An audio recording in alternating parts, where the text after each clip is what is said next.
Yo, what's going on, guys? Welcome back to Beyond the Grind podcast. You're joined by your host, Awais Raf. And if you have been enjoying my videos, please do follow all my socials down in the description. I am joined by the one, the only Naveed Central. How's it going, bro? My guy, alhamdulillah, good thanks, Dwight, with you. Good, man. All good, man. I'm so glad that I've got you on the podcast. And from what I've seen from you, you do a variety of things. Like, you've done street interviews, public interviews, motivational speaking. You've got even boxing matches coming up as well.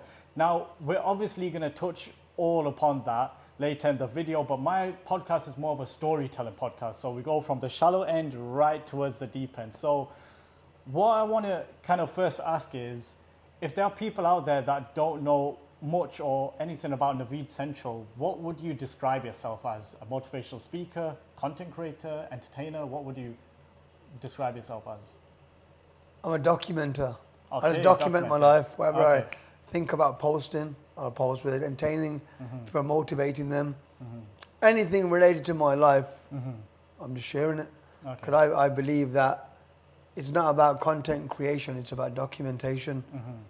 And as you document, you'll think of ideas to content create, but as you're on your journey to getting to where you want to get to, and I know where I want to get to, inshallah, I just want to document all of the journey, and that relates to the motivational speaker sides of things, because then when I reach to my destination, inshallah, I'll have all that documented journey. So, Okay, that's fair enough. So I want to take it right from the start. You grew up in Aston, Birmingham, and as what people would say is a ghetto area, and growing up in a tough neighborhood to where, mashallah, you have now, I've seen everything on your socials, the improvement is just immaculate. Like you've smashed it, honestly. So how was it like starting in a rough neighborhood? Like, what was the life like then?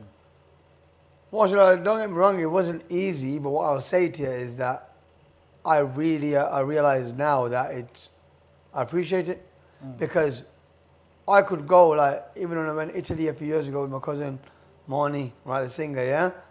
I needed to get him on at some point, and basically official Marnie, basically me and him went, and we were in Naples, and Naples is known as, you've got the nice side, but you've got a very ghetto side to it as well. And we were comfortable with it. People are saying it's dangerous, etc. I don't chill with this guy, he's going to rob you. Bro, we made friends with one of the roughest people there, and he should loved us, bro. I mean, the thing was, because when you grow up in areas like Aston, or, ghetto areas like Allen Rock, Aston, or, you got areas around here as well in Sheffield, right? When Pittsmore, stuff like that.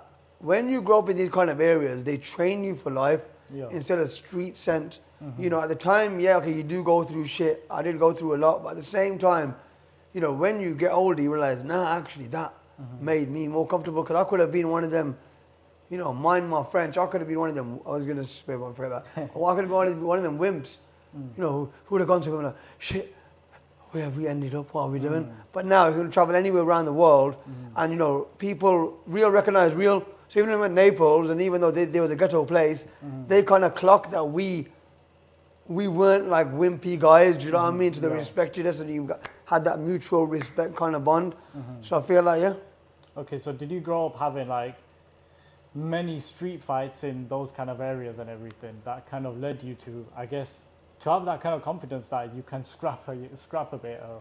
Yeah, it's happened throughout my life, even in my content creating journey. I used to get rushed quite a lot when I was younger. Because what happened is I grew up in a ghetto area when I went to a grammar school, right?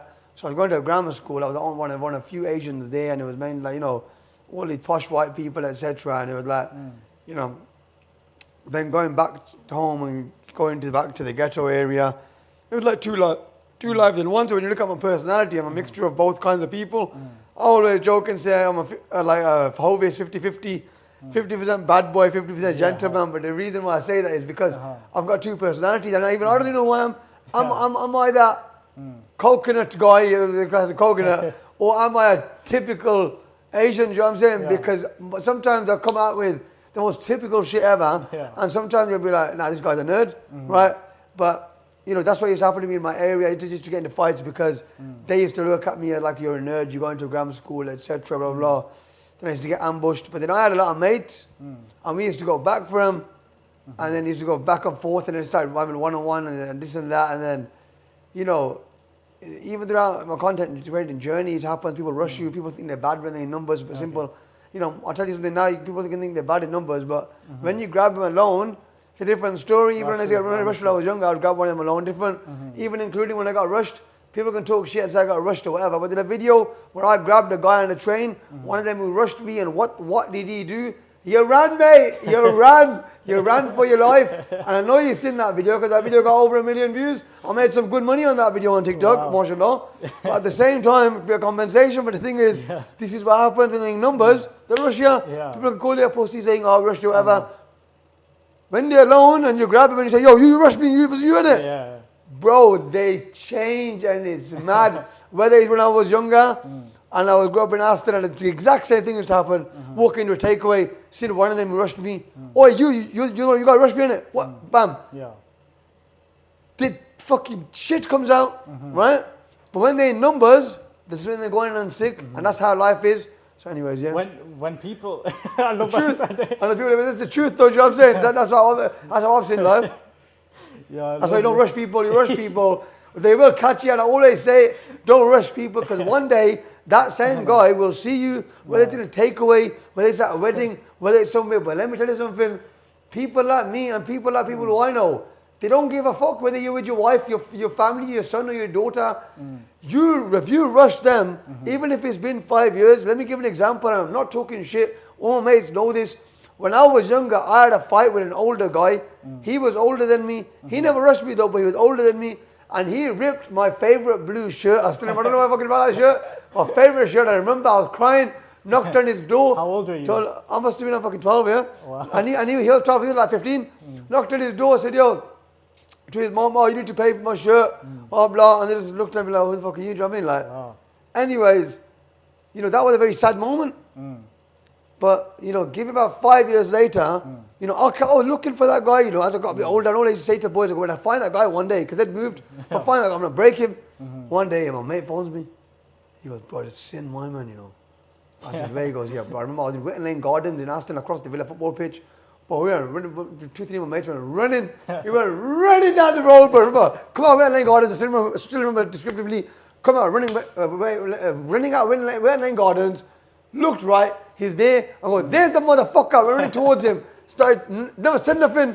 Yeah. Just started breaking him, punching him. As I'm saying it, I'm saying, you motherfucker, you ripped my shirt, you ripped my shirt, you ripped my shirt. Right? But it's just funny because it's like, thinking about it now, you get me, it's a bad situation. Obviously, we don't like violence, it's nothing like that. But it was that redemption, like, I got you back, motherfucker. Like, you ripped my favorite shirt, you were older than me, you hurt me, and I wanted to fucking get you back, right? And I got him back, and it was, you know, in the moment, I'm not a violent kind of guy. I don't like causing trouble, etc. But that guy, you know, when things like that happen to you in your life, you know, something was sentimental to me as my shirt, and I cared more about my shirt other than losing the fight at the time because he was older than me. I didn't care. He was older than me. Or, you know what I mean? Like, I didn't really lose at the same time, but it was just my shirt. Wow. Yeah, so, That's a lot to take. I know, yeah. Wow. But that's what I'm saying. Someone will always come back for you, and that's why you don't fuck people over and you don't try and give people shit. Because let me tell you, you don't know that same guy, he might be having sleepless nights, waiting for one day when he can fuck you over. And when he sees you at a time when you ain't expecting it, I said you could be with your wife, your children, especially your youth, you got to hear this out. Let me tell you something, you don't think you're bad or whatever having fights with people, but the thing is this, when you get older and you're married and you got kids and you're going to drop your kids off at primary school, there could be a guy out there who you tried fucking up when he was younger, and he still holds that grudge. He don't care that you got a kid. Basically, when you're in the game, you're always watching your back all the time. Is that pretty much what you're Whether saying? you're in the game or you're out the game, it doesn't matter. Don't get involved in the game. Because once you get involved in it, you better be ready for life, that it's going to come back to you. And there are people out there who are going to hold that grudge. Do you know what I mean? And if they see you, even in 20 years' time, bro, and you got kids and you're a changed man, you're on Dean, whatever, they don't give a flying fuck. They're going to come and break you, bro. And it's simple as that. You're better off staying out that beef. Stay away from it. Obviously, if it was something where it wasn't your fault, guy starting on you and then you broke him, okay, it is what it is and what? Do you know what I mean? Yeah? But always be developing yourself as a person so people can't come to you. But remember, there is going to come a time, unless you leave the country, most people stay in the same area. If you stay in the same area, you're going to see the guys, you're going to be going to the same school, kids, person's going to come back for you. Wow. Wow. Bit long, I'm but trying- you know what I mean? Yeah, I'm trying to process all that. It's in my true head. though. It Yeah, makes sense, no, innit? You know what I no, mean? honestly. Come on, bro. Like Yeah. people hold grudges. So okay, so that was pretty much all in Aston, Birmingham. Is that correct? Everything happened there. So then, I got stabbed as well, by the way. no way. Yeah. Wow. I So when I was don't younger, know if I'm you're not going to go allowed into the full-on story, but obviously got rushed and I got stabbed. Just so people know I'm not talking shit. Here's a Whereabouts? stab wound. Can you zoom in on the Wow. camera? Will you be able to zoom in I later? think so. Yeah. If you put it more up. So if you put it up, but you can zoom in when we Yeah. do it, yeah? That's a stab wound. Wow. Anyone who's been stabbed will know that that's a stab. That's an operational scar after Wow. that, right? That was a broken hand. So you'll see that you can see the difference. Wow. So you've been Original, about yeah. then. You've been. But no. I'm not saying that. I don't think being stabbed makes you sick. Because What do you think of people that when would you think get that? stabbed, it doesn't mean you're hard. It means you got, like, if I see someone with a stab mark on your face, I don't think you're a bad boy. I think really and truly you got fucking battered. Same way with me. Like, I got battered and stabbed. It didn't make me fucking hard. Like, getting stabbed didn't mean that I'm a fucking hard knock. You see, war scars can make someone look dangerous, but really, when you really deep it, you're not fucking dangerous. You got fucked up. Yeah.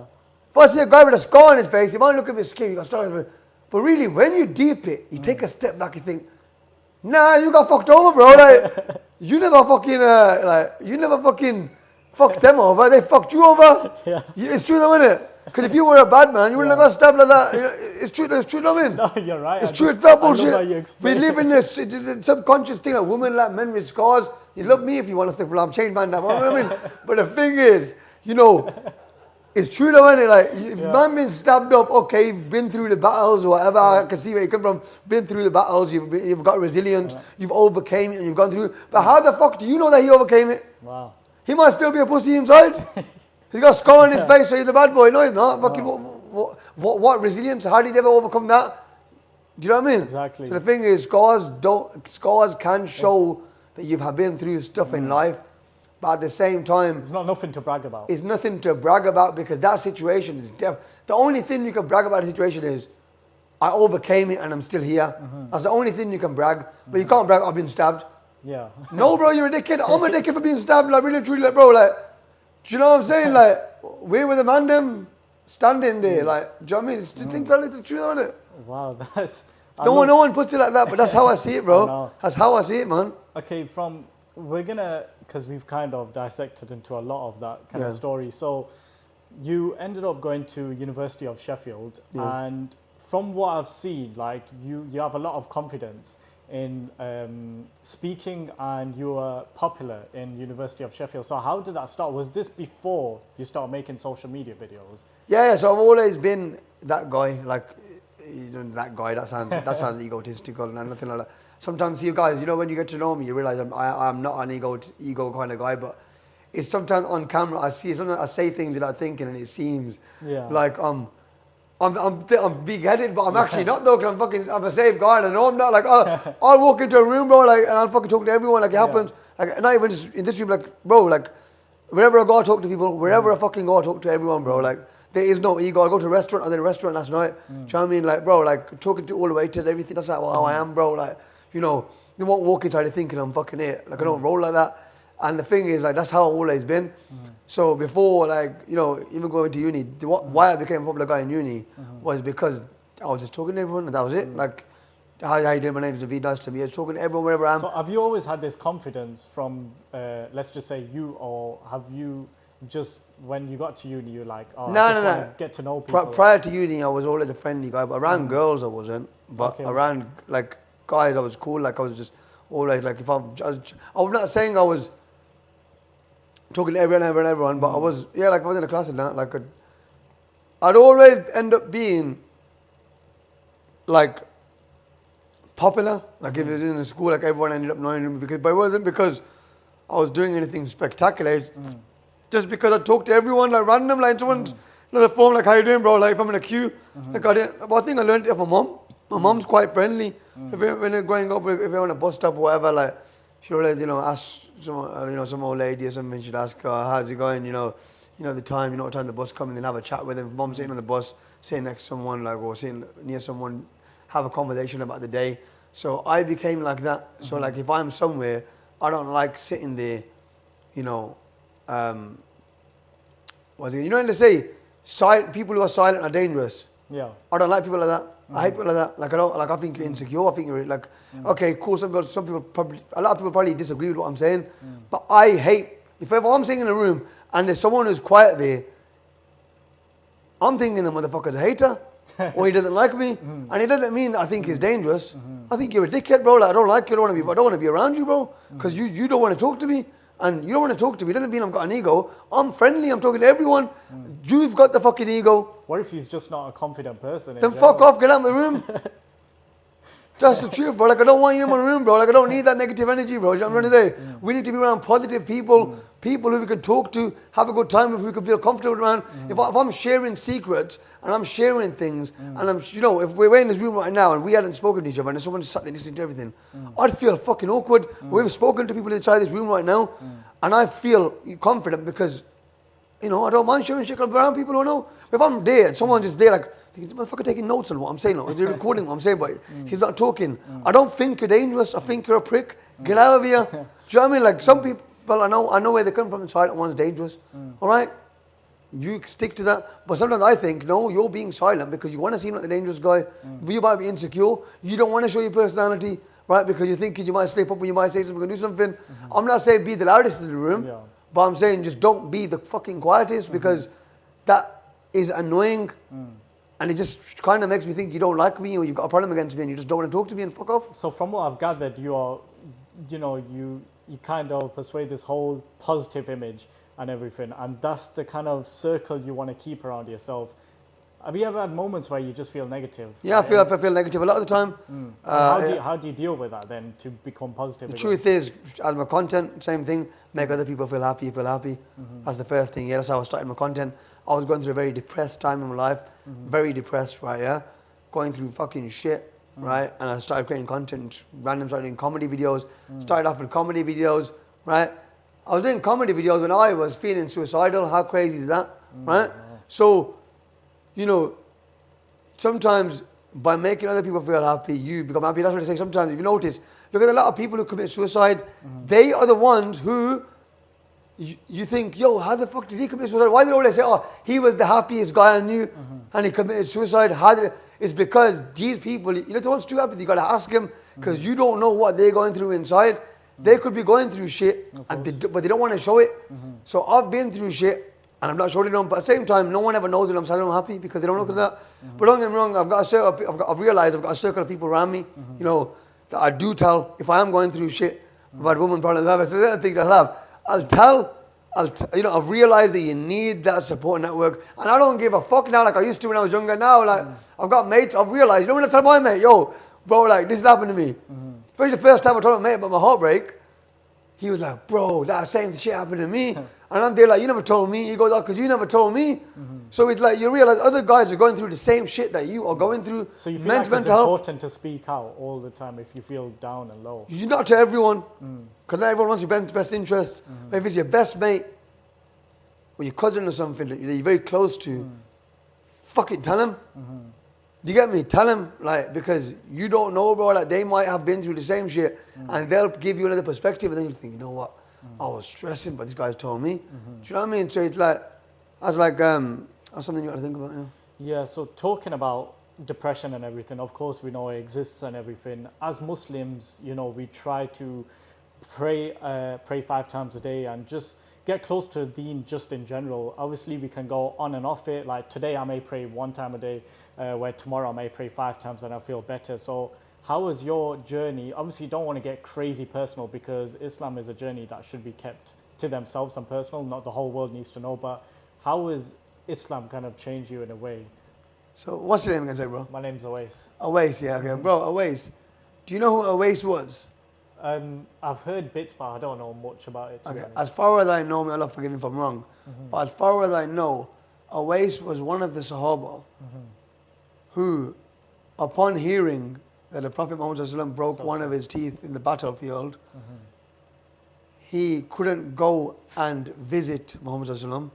So what he did was, he broke all his teeth because he didn't know which tooth was broken, right? Wow. That's the blessed name of Awais. Just to let you know, you know what I'm saying, guys? Yeah. Do you know what I mean? And that's beautiful. Yeah, so obviously, just to let you guys know, man. So it's just a very special Wow, name. that's man. actually beautiful. Okay, to get to what you said, I agree, and also disagree at the same time. In terms of Islam shouldn't be shared to the world, and I'll tell you why I say that. Right. Now, look. Firstly, I say, we prayed together. MashaAllah, you had a beautiful recitation. Really enjoyed that. I didn't know you were going to pray like that. So when you pray with someone first time, you hear him recite, you be like, okay, I weren't expecting that. So MashaAllah, wicked man. It. You know what I'm saying? Thank That's you, man. a good thing, MashaAllah. Appreciate it. But what I'll say to you is this, right? You said in terms of Islam and what it does, and in terms of the world thing. Let me speak of the world thing first, purely because I'm gonna forget it. ADHD. I'll end up going. I'll end up saying what we were saying. Yeah. So, anyways, in terms of changing the world, look, people get this wrong, right? You have to remember that. Look, let's say, as far as I know, I don't know guaranteed, but as far as I know, the first mosque built in England was by Pakistanis, right? Now, Pakistan wasn't the first country where Islam was, the message was sent, right? So how did the message get to Pakistan? By some of the Sahaba, someone go to Sahaba, migrate in Pakistan, whatever, go there, and then from Pakistan coming here. But, to bring people into Islam, you don't just do it through your words. You don't just do it through telling them, become Muslim. You do it through your actions. Someone might see me praying. I might be with a non-Muslim guy and he might see me praying. I might give charity. And, even if you are sitting and, you're dating girls or you do something like that, even if you're with a girl, you give a homeless person some money and you say, oh, look, I'll give you for the sake of God, I'm Muslim. So things like that. These are dawah through actions. Telling someone I prayed, let's say, okay, look, doing it privately, you do get more swab than doing it publicly. However, I'm sure you'd agree that if you give dawah to someone and they act upon that dawah, you get their swab. So yes, initially, doing it privately is more swab than doing it publicly. However, imagine how much rewards are going to add up when you did it publicly. So initially, the private weighed more than the public. But as time went on, your public weighed way more than your private, because now you got another 100 people to do the same thing. So technically, I fully believe that your private deed can no way amount to you making 100 people read namaz, or 100 people or 1,000 people give charity. You know what I mean? So people have this assumption, this bullshit that, we should only keep it to ourselves or whatever. No, bro, you're not Islamic. The dawah through actions, and I live by that. Bands don't smile at people. If someone, they say there's going to be people on the day of judgment who are not going to be Muslim, and they're going to say, I was so-and-so's friend, he was Muslim, he never told me about this. People keep Islam to themselves, they're selfish. I feel like them people are going to be in hell, and Allah will send them to hell for that reason, because He'll say, look, you never fucking told people. You prayed for yourself. You never prayed for anyone else. You never told them to pray. You never showed them to pray. You never told them. Even if you are a sinner, I'll give an example. And these people are such hypocrites. Let me tell you, bro. I've been, let's hope that what is it again? These people realize. But the thing is, look, the other day, obviously, I've been through good times and bad times. I've been on deen, then I've been off deen, then I've been on deen, then I've been off deen. There's been times that I've walked in a room and other people are praying. I'm like, oh, you lot praying, I'm praying.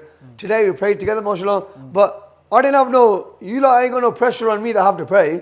You're the only one that's got pressure on me. Allah's got to pray. If I didn't want to pray, I could turn around and say, I don't want to pray. And that's it. And I've done that in the past. Man, they've gone to pray. I've gone, okay, cool, you lot pray. And I'll chill here. But the reason I prayed was not because of pressure, because I wanted to pray and I was planning to pray. Right? So what I'm trying to say is you go on deen, off deen, on deen, off deen. Now the other day I was praying on a public road, obviously, I found out you shouldn't obstruct the pathway or whatever. Was that on your video? On a video, where I said to people, I go, guys, I had to pray. I had to pray, I had nowhere to pray. There's no mosque near me, etc. I was out, I was doing my work or whatever, and I had to just pray somewhere in an area, which wasn't in a Muslim area, and in neighborhood, and then, I just put my musalla on the floor, and was there a friend of mine who's not Muslim, right? And then I said to him, can you record this please, bro, yeah? Still, that's dawah through actions. And then obviously, I said, look guys, you got to pray wherever you are, etc. Now people started commenting and said, oh, why did you obstruct the pathway, etc. Oh, you're praying, why do you have to show the deed to people, etc. Now, can you imagine the amount of people, whether they're Muslim or not Muslim, especially if you're Muslim, who are going to see that and have missed their prayer because, I thought, I can't pray, etc. But now they've seen that video and they think, you know what? Actually, I can pray. I remember watching that video and he said, pray. I can pray. Do you get me? Even if you think that I did it to show off, Yeah. guess what? If I ate even 10 people or one person wants to read namaz because of that video, I would still get the swab for that. That's the beauty of Islam, right? So you can say showing off or whatever, and it wasn't showing off. I was genuinely trying to say, look, I was on deen, I've been off deen, I was on deen, I've off deen. But when I've got back on martial law, I'm still a sinner, I'm a very big sinner. But at the same time, I'm not as on deen as I was at one point in my life. I'm trying to get more on. But you know, when you're in that situation, you just realize that these hypocrites, you know, one guy messaged me, guess what he goes to me? This is what he goes to me, he goes, brother, how can you say this, that, blah, blah, blah, you try to show off? Do you even DM me, yeah? So first he commented on my page, sorry, yeah? He commented on my page, sorry, and he had his wife on his profile picture, whatever, with him, yeah? I said, bro, you're a dayuth, bro, yeah? First fixed up, before trying to talk bad to me. Then he messaged me saying, brother, I've studied Islam for 12 years, etc. Who are you talking about Islam? How can you, as a Muslim, think that the Muslim community is going to accept you when you've been dancing with girls, you've been doing this, you've been doing that, blah, blah, blah, blah, blah, this, that, and now you're talking about Islam, you think the Muslim community is going to accept you? I said, your 12 years, number one, I don't believe you've done 12 years of Islamic research. Secondly, that probably hasn't been accepted by the words you just said right now, that atom of ego that you've got, because, before you continue that, and I'll say it, because the moment you've just turned around and said a bullshit statement that, oh, you've done all this, so now you can't tell the Muslim community this, is bullshit. Because the Sahaba, a lot of them, they'd done many sinful things.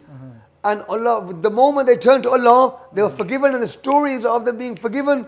So you can never turn around and say, a man's a sinner, so you can't, because you're Muslim, you turn around and you're telling me I'm not going to listen to you. Bullshit, bro. Because according to Islam, Allah is the most forgiving. The moment you go to Allah and you say, forgive me, He will forgive you. Allah loves you 70 times more than your mother, right? If a man does something really bad, even if he does things at home and you ask your mom for forgiveness, she's going to forgive you. Imagine Allah loves you 70 times more than your mother. So there's not one of you motherfuckers who can look at me and say, yo, you've done all this, so you can't talk about Islam. I'm going to my grave, you're going to your grave. MashaAllah, I've reverted at least 6 people to Islam. You get me? Yeah? Even though I'm a sinner, even when I've been sinning, even when I've been out, fucking out a party, I've ended up chatting to people and telling them about Islam. You get me? Even if I'm a sinner, I could be going to hell, that person can save me. But anyway, dude, I was just going to I say, get passionate. No, it's beautiful, honestly, because I just don't understand. Why is it always the Muslims that are all against each other? Why can't there be, you know, one like army, like together as one? Because when I went to Umrah last year, it doesn't matter if you're Hanafi, Salafi, Sufi, whatever you are, it was Muslims together. I met Muslims from Malaysia, Singapore, even Japan, China, and it was all beautiful. We all smiled together. We all were just, no one was judging each other. Everyone was just on one page. But I just don't understand why is it every Muslim that has to be against each other? They're divided, and there's just too much conflict in the Muslim community. It just doesn't make sense to me, honestly. I think we have to really emphasize the fact that where you said you were in Umrah, yeah? That's why, because you were around people who were on deen, right? So they, you know, I'm not saying they're the most pious, but they are, if you people in Umrah, they are at a point in their life where they are on deen, right? So that's why the unity is there. But it's these people, as I said, the guy who's saying, I remember 12 years of research. Just to let you know, that guy started swearing at me as well, by the way. 12 years of research guy, yeah? By the way, let me pause one thing, right? The reason I'm burping is I've had so much food, guys, yeah? Literally right now, I went to, honestly, guys, Every 2 minutes. I went to this shop, yeah, who you guys are sponsored by as well, like Cali's, big up guys, Cali's. yeah. Guys, honestly, it's had so much. And it was delicious. Had a spicy dip burger, hot chick, fire, spicy dip, yeah. But Sheffield and Rotherham. Yeah. The manager's behind the camera as well. Bro, loaded mac and cheese, yeah. Do you know what I'm saying? Was that? Pardon? How was their loaded mac Fire, and cheese? literally delicious. I've never had loaded mac and cheese. You know, the jalapenos, chicken, this, that. Then you had I had the tenders and I had the fries. I had peri salt on the fries. It was so good, man. The food was delicious. And then to top that off, obviously it's been sponsored as well, by the way, yeah? Yeah. By Cha Cha Chai in Sheffield, yeah? London Road, Sheffield. In Sheffield, you know what I'm saying? Best pink tea in Sheffield. Bro, the pink tea was actually, fuck to get Sheffield, it's actually fire. It was. It's fire, bro, like, bro. In fact, you know what? it is true. The cha-cha-cha in Birmingham that I have had the pink tea, and no word of a lie, it was not as good as the pink tea I had today. It was the texture of it was a little bit thick, like that milkshakey taste, like texture, right? The froth was delicious. Like I got to put my own drink, but it was fire. And also had the milk cake, bro. The food, but cha-cha-cha. 10 out of 10. And there's so many cakes there. Cha-cha-cha in Sheffield. I think I went to uni here that went there. 15% discount code is a waste, Raf. Yeah, that's it. I'm saying, hey, yo. Not messing about. But guys, anyways, we're getting back to what we're saying. The unity in terms of Umrah, the people are religious there because, people are good there because of the religious piety, the piety that they have, the fact that they are very religious.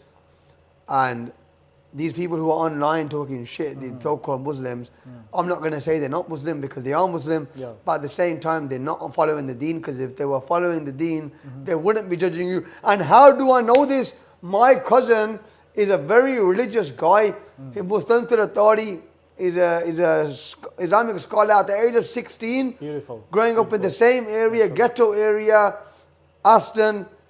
He was, very good-looking kid at the time, and he could have gone into the wrong life, but, he met a brother from the Dawat Islami, and that brother said, come to the mosque, and he went with them, and, Ahl Sunnat wal Jamaat, and he went with them, and, he did all them course with them, randomly. You know what I mean? If his boy could have gone to uni, his brother went to uni, everything he could have gone to uni, and you know what I mean? They did all them courses, he's never once judged me, He never once messaged me, said, he goes, I know you got a good heart. He always says to me, and he knows what my intentions are, and he knows I am, and he's a religious guy, bro. And every one of his students who I've met is how old is he now? He's in his 20s now, yeah? But now, like, I've met his students who always say, you know what? You're my Mustanjar's cousin, he always speaks about you, right, yeah? And he speaks good things about you and this and that, and mashallah, and he's a scholar, bro, you know what I mean? That's beautiful. Honestly. And, so it's like, these are religious people who are out there and who are not, saying, I've met Abu Taimiyah, Big up. Abu Taimiyah, what's the guy's name? Ayman. Aki Ayman, yeah. yeah. Bro, these men have showed me love. Beautiful. Let me tell you, when I say love, I mean, I've been on phone calls with them, right? I even shared it with the photo on my TikTok. If you scroll through, JK, Aki Ayman, and Abu Taimiyah, right? They're all in the photo, because what happened is, some time back, there's a video, I made a video about Andrew Tate, yeah? I said he's a role model or whatever, then Abu Taimiyah had made a video about that, saying, this guy said, then he met me in public one day, and he said, brother, sorry, I made a video about it, and then we spoke, and then we got on a level, and then one day, yeah, I must have been lying in bed sleeping. I got a phone call, yeah, Instagram call coming through, and my notifications were on then, and they're now taken off because people have when I'm sleeping, especially, yeah. Because I'm thinking, what have I done now? Abu Taimiyah's phoning me, yeah.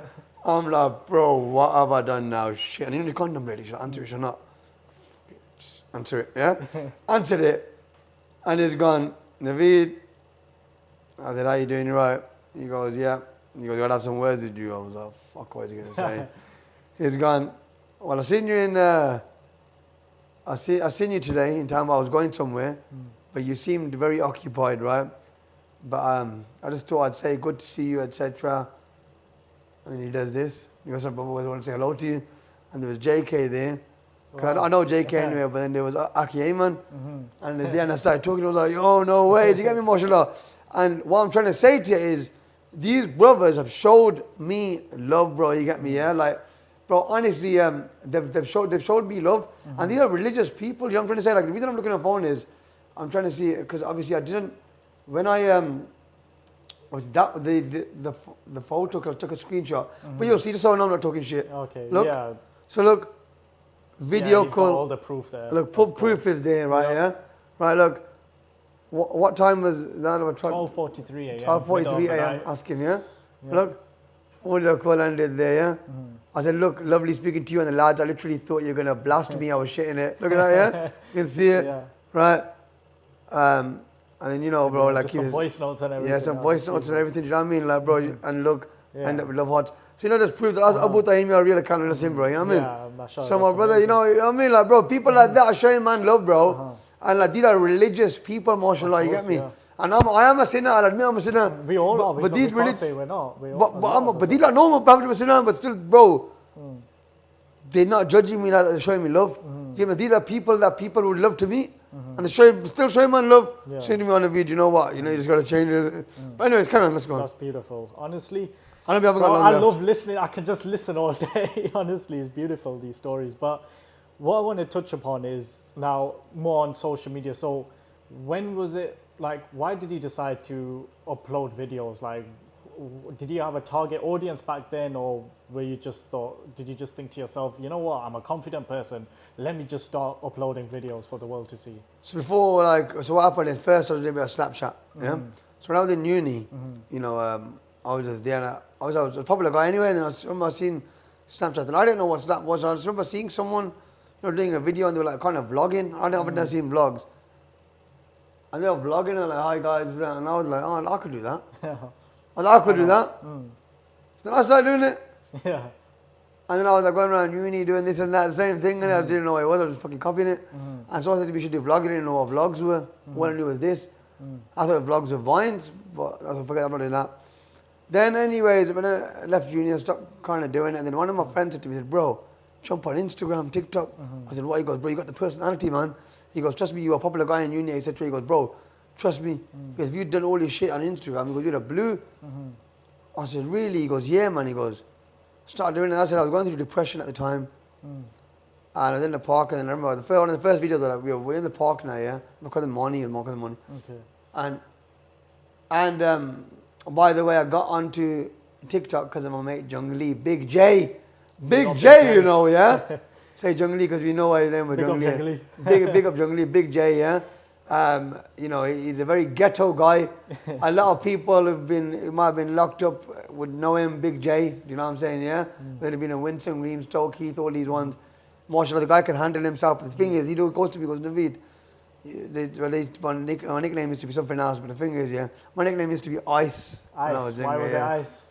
Just a nickname, innit? Yeah, that's a nickname when I was in the ends of that, yeah. But anyways, bro, like he's gone, yo. He goes, I'm telling you, he goes jump on TikTok. But Morning, he goes, you do videos. Anyway, the guy was walking through the park. And there's a guy walking through the park, and we're chilling in the park, and he goes, we thought he was a police officer. So he goes, you're an officer. And he looked at us and he goes, you'd rather call me a prick than call me that. And we found it funny, and I just laughed, and I said, yo, that's going to be a sick video, you know. And I just did a funny little comedy video, and I'm walking past, and the guy said, officer, I go, you'd rather call me a prick than call me that. Wow. Then I started doing a show called Rocky's World, where I was like talking like a cuzzy, bro, like, cuzzy, you don't know me, this, that, one of them ones. But then I could only make it with little kids. Little kids, my little cousins, my little nephews and nieces, I started doing videos with them. The little show I did with them, you can go on my YouTube, you can watch it.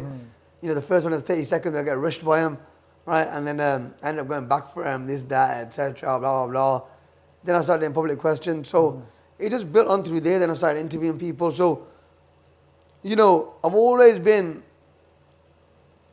you know, even if I wasn't doing social media, I've been a guy that if I walk into a room, I'd always end up being the sore thumb in that room. Yeah. And it's not, okay, sometimes I might end up doing something crazy. Sometimes I do crazy shit. But most of the time it's usually because I just walk around and talk to everyone. And that's me, like, you know, some of my friends always even say to me now, they go, bro, you still act fucking humble. And I go, it's not even about that. I go, bro, I just genuinely can't walk into a room and stand there and fucking not talk to anyone. Like, it sounds that's crazy. That's a good thing to do, though. Yeah, but I can't do it. Like, personally, no, you know, like, what you do is a good thing. Like, you know, just instead of staying awkward in silence, talking. I can't do it, bro. Like, I can't, like, you know, even if I was the fucking most famous guy on earth, I know in my head, I could not walk into a room and just stand there and have an ego and be like, I don't know. Because unless I knew that they all fucking hate me, then fuck them, innit, yeah? But it's like, you do still get social anxiety, I still get it sometimes. But it's like, you know, sometimes you walk in the room and you can tell that people don't like it, then like, fuck them. But the thing is, sorry I'm frustrating so much, but anyways, yeah. The thing is, like, you know, I feel like people, network, social currency is the main thing. You know, that's the real richness, people. You know, you can be around positive people all day long. You know, you could have, I guarantee to you, you don't need drugs, you don't need alcohol, you don't need nothing. 1, 2 Red Bull cans, around positive people, I'm telling you. Trust me. I've been around the party people, I've been around people who drink, I've been around this, and I'll tell you something now. you be around a group of people who've all had Red Bull or coffee and they're just having laughs and Energetic. jokes and they're active, bro. Bro, I don't play football and I don't even play fucking FIFA. But be in a room where people are playing FIFA who love it. Just look at their energy. Actually, look at children. You know, my cousin once said to me this, and he always sticks to me. He goes, next time you look at your little nephews and nieces, imagine that they're drunk. Look what they're doing. And then, you know, that day, I still remember what happened. I'm looking around, all the kids are here. And then one kid's come running out the house, covered in water, going, ah! The next kid's fucking slapped him, and the other kids messing about. One kid started crying, and he's going there. And I'm literally looking at them, and I'm like, drunk little people. And I'm like, yo, this is like, so why do people drink at that? They end up like this anyway. Mental. So what is it? It's just inhibition. So technically you were that person when you were a child. The reason people drink alcohol is to release them inhibitions because they're being constrained by the chains of life and other people telling them that you can't do this, you can't do that, you can't do this, you can't do that. Let me give an example. You know, sometimes when I go out with my family to places, you know, there have been at times when it happens, it can be quite awkward with them because I'm very chatty. You know, I'll be around people, they want to sit and they don't want to talk to the waiters like that. Me, I'm like, how you doing, brother? You good? Yeah. How you doing? Right. What's your name, brother? You good? Where you from, man? Okay, you from Iran? Oh, nice to meet you. I'll be right. My family be like, shut the fuck up. You know what I mean? Shut up, man. You know what I mean? Like, bro, like, chill out, you know what I mean? Like, or like, the glass is probably dropped and fucking actually broken. You know what I mean? Like, I'm a bit clumsy like that. But they don't give a fuck. They don't mind. The waiter doesn't mind because they like me, they're cool. But everyone else is looking like. And then by the end of it, family looking at me like, they fucking love you, right? And I'm there like, look, you guys came here last time. They don't remember who you are, but you came here last time. Oh, I promise you, the next time I come to this restaurant, they're going to know who I am. When I walk inside here, they're going to show me love. And it happens, you know, even when I was younger, you know, when we first moved into our old house, yeah? Walked into the house, our house got raided. I remember in college, our house got raided, yeah? Was this years back?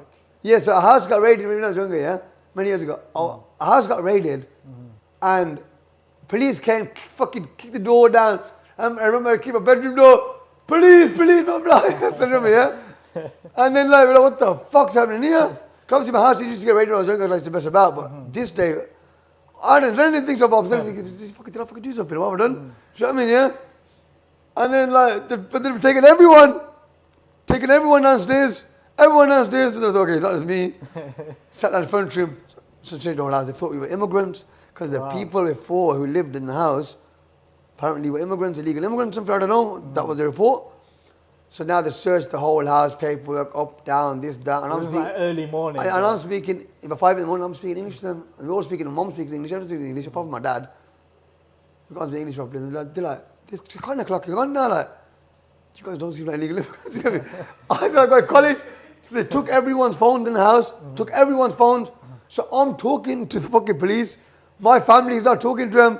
My dad's saying to him, Pudinia, shut the fuck up. Like, you know what I mean? Like, basically, you little bastard, shut the fuck up. They're going to fuck us up. Do you know what I mean? But I'm a chatty guy. I'm talking to him about how's it going, how's work going, this, that. You don't want to slap me up. You get me like, shut up. Now, I've said to the office, I've said, look, I need my phone. I got you college, college. I got college, I got to do my coursework, I need my phone, this, that, blah, blah, blah.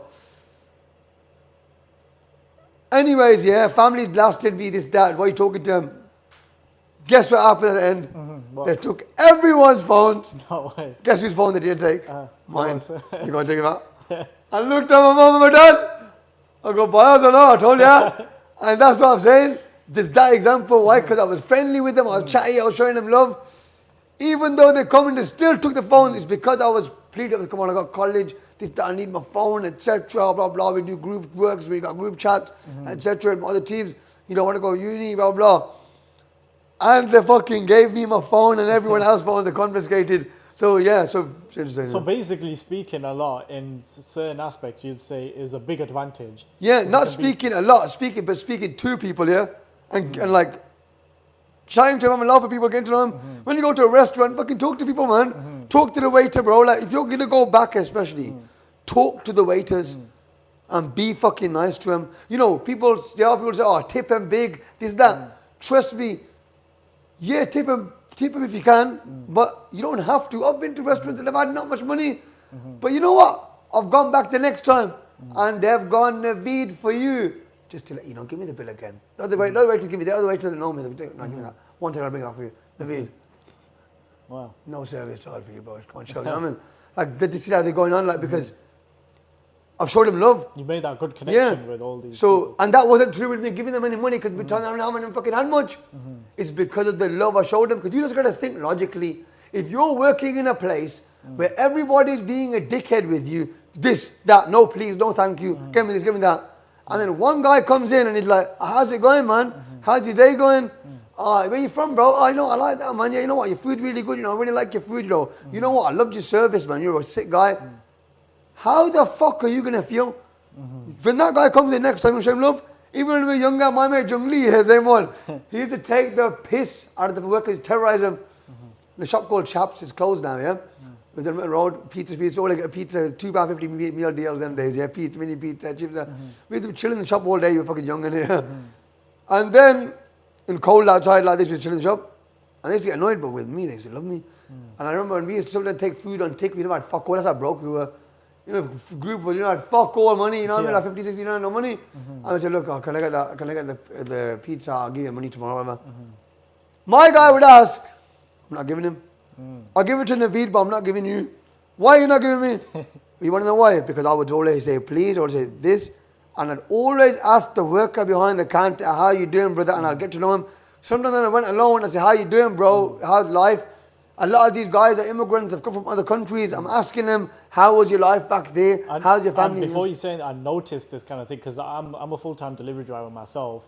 And sometimes I can't be asked talking to, let's say, the waiter or waitresses, but I know a guy, Arab guy, he talks to everyone and they talk to him and they kind of serve him ahead of me quickly my delivery. And I was like, wow, I need to start talking. So it's funny that you mentioned that. Maybe you were meant to meet for that reason.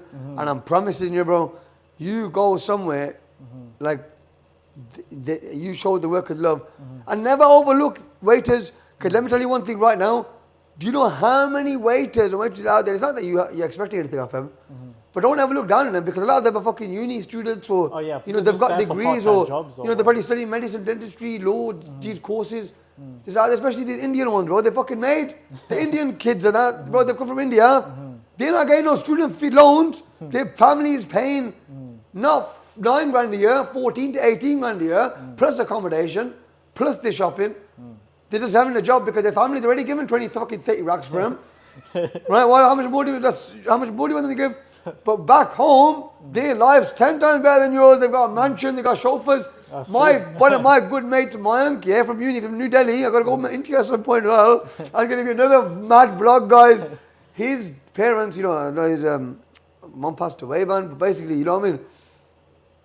Both doctors, they own their own hospital in India, you know what I mean? Okay. And he was one of my mates in my uni, you know what I'm saying? And so don't ever overlook these international students, you know. Right. See them in a, you know, waited, what is going on under these ones. Don't think that, you know. Because let me tell you, these people, they're doing better than you. You're looking down on them. Show them fucking love. You know, it's true, you know. Yeah, he's got a point. Obviously, back on more on social media, I've seen you doing a lot of public interviews with just anyone in general, but I've seen you doing public interviews with women in general. And first of all, what gives you the confidence to speak to women? And is that something that you'd continue doing, or is that something you've kind of stopped now? Believe it or not, I used to be a very shy guy. Wow. Very, very shy guy. I know. I could never talk to women. Wow. I went to a boys' grammar school, and the only girls that were in my school were the sixth form girls. No. And I remember when I was like 14 years old, a girl came up to me in Star City in Birmingham, and she asked me how old I was, and I literally looked at her as 14, and I went running to the toilet and washed my face. And my cousin used to force me to talk to girls when I was talking to them, etc. And you know, I was really shy. But then, you know, my first ever, obviously I don't want to be sharing too much of a sin, but the first ever girlfriend I ever got, in fact, I got her through my cousin. That's getting clipped. Yeah. Messaging as if it was me. Oh, wow. But then, he ended up getting the number, everything, and I spoke to her after that, and I got her. But anyways, the first date was just walking up and down the road, like outside. Obviously, we were both school kids, by the way. Yeah, just so you know, somewhere outside of fucking school, right? Yeah, but walking up and down outside, and then that was it in the morning, and that was it. And we gave each other a love letter or whatever. Yeah. But the thing is, you know, I went to college and I was the only guy in my class. English language, by the way. Yeah?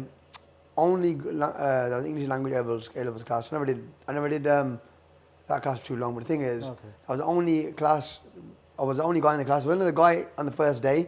But what happened is he was meant to be doing GCSE retake, so he had to leave halfway through the class. And I was like, shit, I'm fucked now. I got happy when I saw him.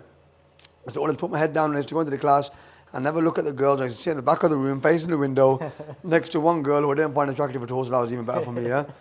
I'm not going to talk about anything because, you know, we live in a society where you can be shaming people for certain things, so yeah. Anyways, I used to look over my shoulder, look at the board. I remember my first presentation in front of the girls, I was trembling. I still remember exactly how it was. I was like, child language acquisition. I was like, But anyways, developed me, went to uni, so but the thing is, you know, I feel like that was meant to happen. But anyways, as time went on, just became more confident. So, you know, confidence does come. So yeah. So what's your next step? I'm going to get straight into it. Are you looking for marriage or anything at this moment? Yes. Okay, so. How old are you, first of all? I have a secret, yeah. But the thing is, what I will say is, okay, look, it's rude to ask a gentleman his age, yeah? but basically, what I will say is this, yeah? You know, in terms of women, I have met in my life, you know, stuff for I shouldn't be saying it, but trying to get more on deen right now, you know what I'm trying to say, yeah? That's beautiful. So I'm about to say, look guys, you know, I'm not here trying to be a scholar or something. There's been times that I've been on deen, I've been off deen, I've been on deen, I've been off deen. Inshallah, I end up staying on the path now. You get me? But there could become a time when I fall off, so I don't want to turn around and say, you were saying this yesterday, now you're doing this.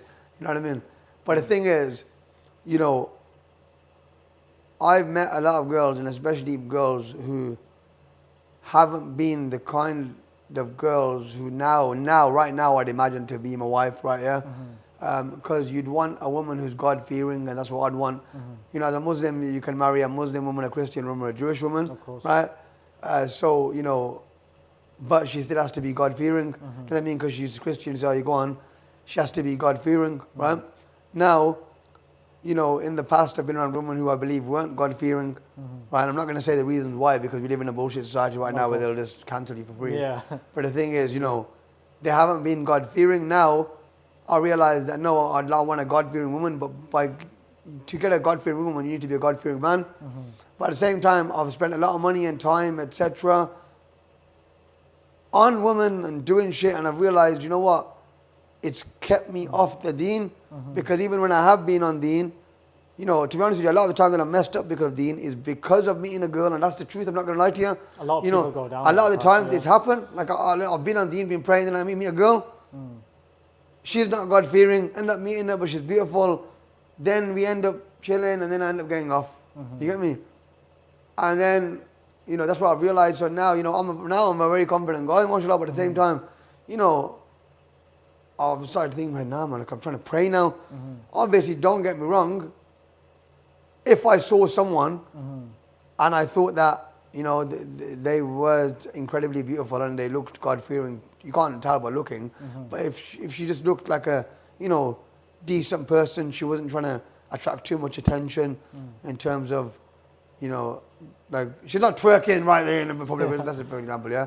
You know, then potentially, you know, why not just go up to her and say, how you doing, right? You know what I mean? Because there's nothing wrong with Islamically just speaking to someone, right? Yeah. But at the same time, you know, as I say, I've messed up. Yeah, I probably will be looking for marriage at some point, but you know, when Allah writes it on it, that's the thing. That's honestly. That's what I can say. And, you know, you don't want to go. All a man wants is a beautiful woman in his eyes, who's God-fearing. Well, I want that, God-fearing. I don't really care if she can cook that much. Just as long as she's got respect, she can show my mum, obviously, respect. Doesn't mean she has to be a slave to my mom or something, but still show my mom respect. Don't be disrespectful to my mom, especially. Be disrespectful to me a bit. I'm not, but I'll be disrespectful to you back. You get me? Like, You give me shit, I'll give you back. You know what I'm saying? But that's part of relationship. You're gonna have an argument. You know what I mean? Yeah, I'm not here to control anyone. See, you're talking shit to me, I'm talking shit to you. Simple as that. You know what I mean? All right, so please do send your CVs and applications down below. Down below. And I want to touch on one or two final things before we're done here. Now, from what I've seen, have you currently got a six-pack right now? Is that to be true or? Yes, mashallah, but I've eaten a lot of food right now, so yeah. Okay, But no. But obviously it's there. Okay, so first of all, what motivated you? You can, while you're sitting down, you can see it. Wow. They can see more. Obviously, I'm bloated right now. So I don't know if you can see on the shoulder. Stand on the shoulder. Go for it. Because we don't know how long it's going to be here for you. Go for it. Because it could go again. Beautiful. By the way, before I say this, it's only, for right now, currently as you're watching this video, it's only £33 Yep. to learn how to get either a six-pack or lose weight, whether you're a man or woman or whatever gender you want to be nowadays, yeah? So basically, the thing is, you got to be politically correct, but the thing is, guys, if you would like to lose weight, get in the best shape of your life, not just shape of your life physically, but mentally also, healthy diet, good mind, spouse, you know what I'm trying to say?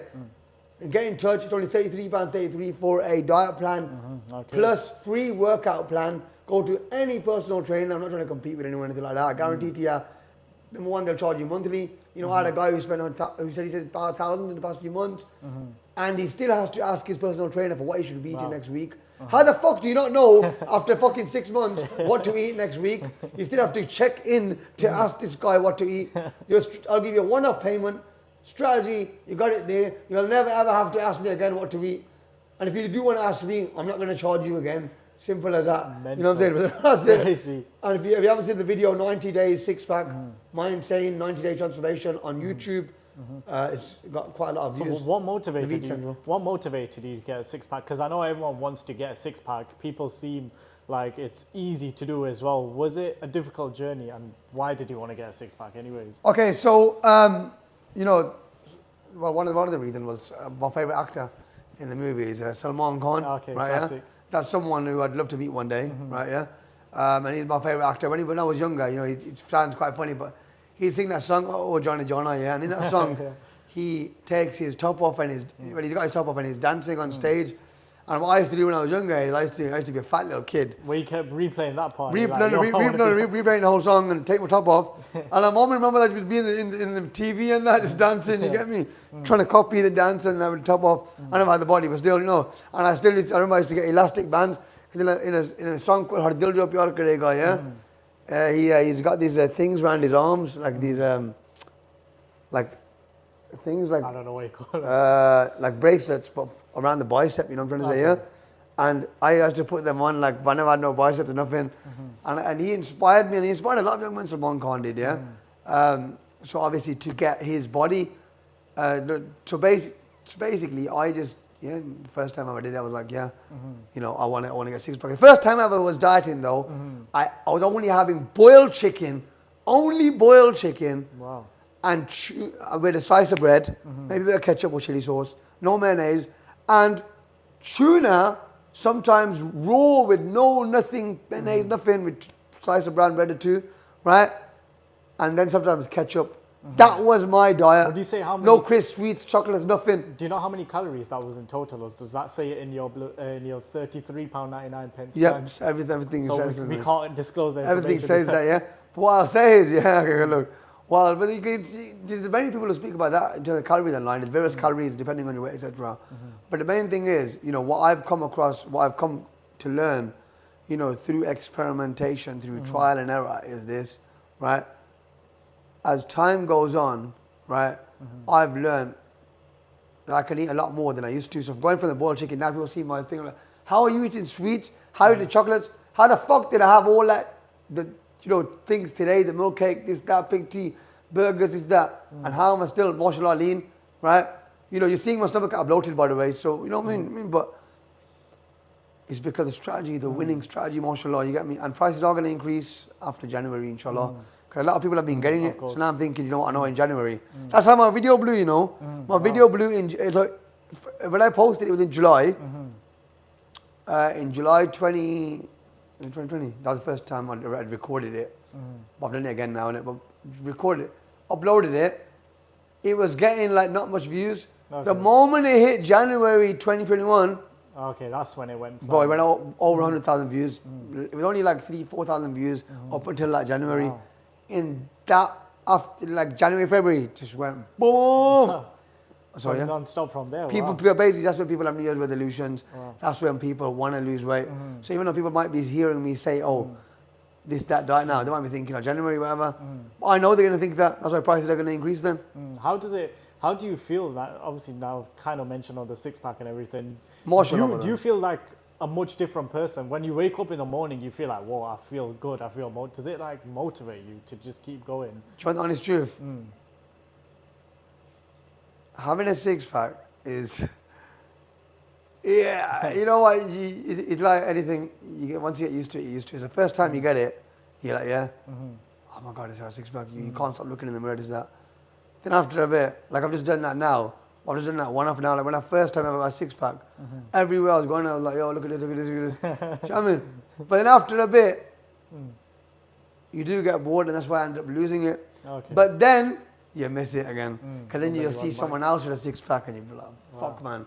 You know, I had a six pack before, and then you want it back. So I feel like this might happen my whole life. I might be going on a, you know, I might be on a yo-yo. I might put on weight again and lose it again. But it is what it is. Yeah. So I want to touch upon one final thing. You've got a boxing match coming up. Is it December 20th, if I'm correct? Yes. With TB Promotions. Now, you couldn't find an opponent for a while. Have you found yourself an opponent? Alhamdulillah, as far as I know, by the time they've seen this video, so you're seeing this after the press conference, which is tomorrow, inshallah. But when you're watching this video, this is after tomorrow.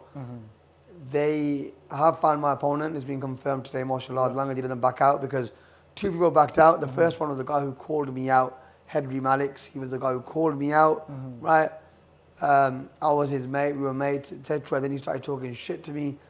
And obviously he was talking shit to me. Then I started talking shit back to him, because first I didn't say nothing. Then I realized, why is he talking shit to me? Then he started giving me bullshit, trying to swear at me. So they were like, be ready, blah, blah. Then I was like, F you, do you know what I mean? Like, I'm going to put him back on him. Then he's thinking he's the A side. I'm not going to fight you now. Okay. So you think you can talk shit to me, but now because I spoke shit back to you, you don't want to fight me now. That to me shows you're a wimp. You're an absolute pussy. Like, bro, like, you know what I mean? Like, the truth is, like, but anyways, I don't even speak about it. I'm just giving an example just so everybody knows that if you do ever see that guy Henry Malik's fighting, he's probably having a staged fight or a setup fight. Now, because obviously he wanted to fake shit with me. He wanted it to go one way where he could talk shit to me. When I spoke it back, I'm not fighting you now because I think it is the A side. So whoever he does fight, if he does fight, they probably arranged behind the scene to do a stage thing, right? But if I ever do see him, I'm still going to put it on him and say to him, what is it, you know what I mean? But anyways, I've got another guy backed out as well. He said he's going to fight. But mashallah, inshallah, I have got another opponent now. I don't know how this guy is. He has commented on my page a few times saying to me, look, you know, I want to fight, blah, blah, this is getting on. Now, I don't know how this guy's going to be. I'm going to see him tomorrow. Have you had boxing experience yourself, or is this the first time stepping into the ring? I've done various things. I've done it with Thai boxing, stuff like that, yeah. But in terms of TB's promotion, let's just stick it to that. This is, in terms of TB's boxing show, this is the first time I'm on his show. And I'm excited, but also obviously I am a little bit like, don't know what's going to happen. You know, you could do all the training in the world, you could try everything, but once them lights are on, the cameras are out, the big crowd's there, how is it going to happen? But inshallah, guys, I'm going to be victorious, inshallah. But at the same time, I'm not going to underestimate my opponent. I'm not going in there and, you know, whatever. I've got to stay focused, even though I'm a jokey guy, whatever. But I've got to try my best in it, and inshallah, you know, my best will be enough. But you know, if it's not, and inshallah it doesn't be the case, but if it's not, then it's not. But yeah. Inshallah, if you win, what's next? Like, do you just continue fighting, let's say under TB promotion, more fights along the line, or are you just doing something just like a one fight and that's it, you're done? We'll have to just wait and see. But I think, you know, this fight is very, very, it's a monumental fight for me purely because I've had a lot of hate and a lot of people, they think I can't fight, etc. because I've been attacked a lot of times in my life. I've been rushed, you know, videos that they were being rushed, etc. You know, and you can touch on that quickly if you want. Because I know you're about to say something, yeah. Basically, like, in terms of being rushed, then people think, oh, you're a pussy, you can't fight, etc., because you've been rushed because you have seen your bruises. So it's a time to at least prove myself in the ring against one guy, you know, and then, you know what I'm saying? That's what I can say. Okay, that's fine. So, wow, we've actually gone through a lot. I'm not gonna lie, honestly. Wow, that's been a lot. I just want to ask one simple thing. You know, you're obviously fighting on TV promotion and everything, but what's next for the Naveed Central business? Is there something major you've got planned for 2025, or are you just pretty much thinking about boxing right now? Is there anything else? There are quite a few things planned, inshallah. You know what I'm saying? Like, obviously, I do plan to do amazing things. But what I've learned is, you know, I used to tell my goals all the time, this, that, and I still speak about it sometimes, you know. I have got certain goals and dreams that I want, and they're out there if anyone wants to find them.